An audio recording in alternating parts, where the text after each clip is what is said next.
Welcome, everyone. This is David, the Cadillac Counselor Brooks.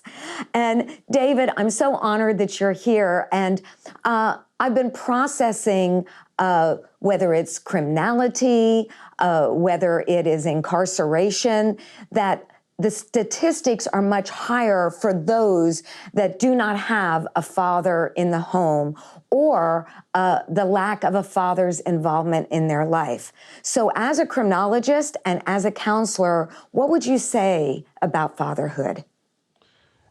When I look at the rate of when children start to fall off, and when I mean the word fall off is when they start using substances, start committing crimes, start lying, those things that will ultimately lead them into a prison life or an incarcerated life.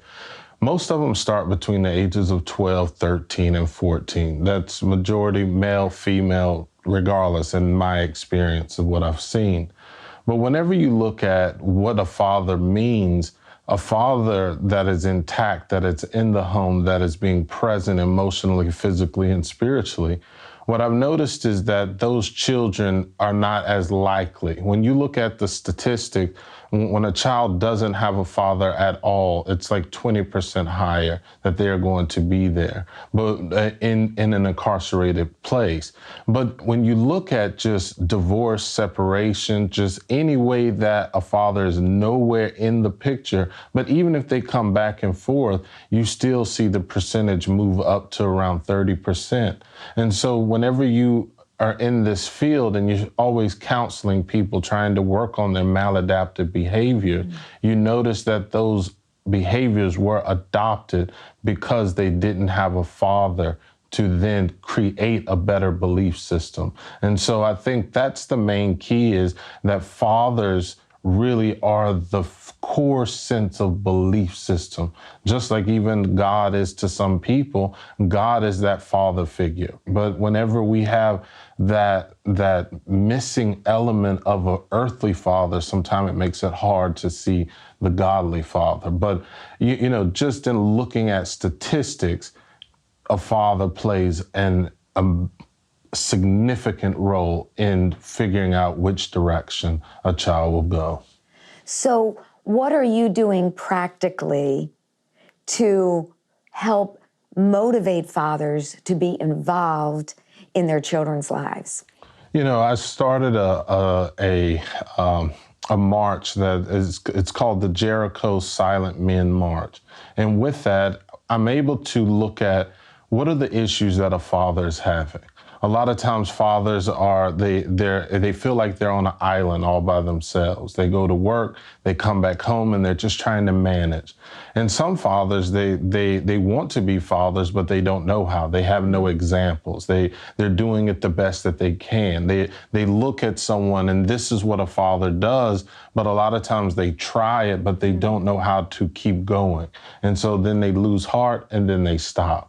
There's so many times that I've seen children who tell me stories of their father was coming to pick them up, and they packed their bags and they would sit out on the window stoop or on the porch and look out and wait and wait. And their mother would say, just put your bags back in your room.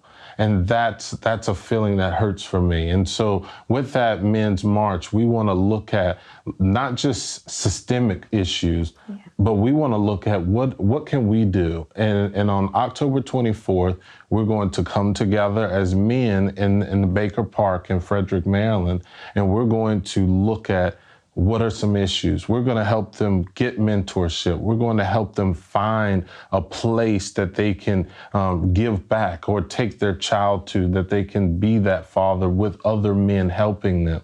But then we're going to look at the health aspect, get them health checks, you know, get them into looking for housing. If they don't have housing, we're going to have people that can help people with housing.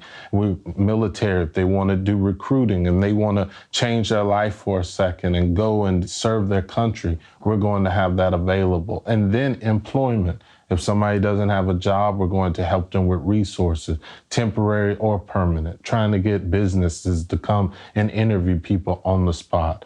This is just a one day of literally encouraging men. but we're going to walk around silently. We're going to march around the park, but we're not going to make any words, because I look at the pacifist way of nonviolence, the Gandhis, the Martin Luther Kings, even the John Lewises. They march, they set on counters to desegregate because people didn't feel valued. And when they didn't feel valued, they did these silent type marches so that we can bring a powerful punch that people can't deny. If it's an arguable situation, then we start addressing the argument. This is no argument. We're just saying fathers are important. We need fathers back into the home. And that's what that is all about. That is so beautiful. Talk about solution-driven opportunities to help heal and restore. Thank you so much, David. No, thank you.